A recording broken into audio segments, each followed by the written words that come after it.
Bonjour, nous sommes le mercredi 1er décembre 2021 et je vous propose la situation des cultures de cette semaine. En ce qui concerne les colzas, les stades vont de 5 feuilles pour les parcelles les plus en retard à plus de 10 feuilles, ce qui correspond quand même à la majorité des parcelles. Avec les températures fraîches depuis maintenant une dizaine de jours, la végétation a largement ralenti, le développement est maintenant très limité des colzas, donc on peut réaliser les biomasses entrée-hiver, que ce soit par les pesées ou que ce soit par les imageries satellites. Pour le moment, au vu des premiers résultats des pesées, on est sur des gros colzas cette année, puisqu'on est entre 1,9 kg et 3 kg sur les parcelles qui ont déjà été pesées.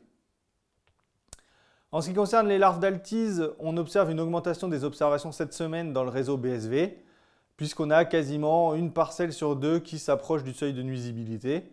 Donc, si ce n'est pas fait, réaliser une berlesse pour évaluer ou non la pertinence de passer avec un insecticide.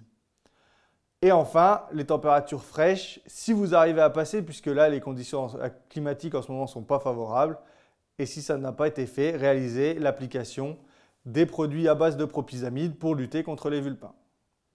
Au niveau des céréales, donc les semis de blé maintenant sont quasiment terminés, il reste quelques parcelles à semer si les conditions climatiques s'améliorent. Globalement, les stades au niveau du blé sont à 2-3 feuilles, avec une majorité de parcelles à 3 feuilles. En ce qui concerne les escourgeons, là on est plutôt pour la majorité des parcelles au stade débutalage. En ce qui concerne les ravageurs, les conditions actuelles fraîches, humides et venteuses ne sont pas favorables au vol des pucerons. En ce qui concerne les pucerons qui peuvent être dans les parcelles, les conditions fraîches actuelles limitent également leur déplacement. Pour les parcelles qui sont déjà à débutalage, le risque diminue.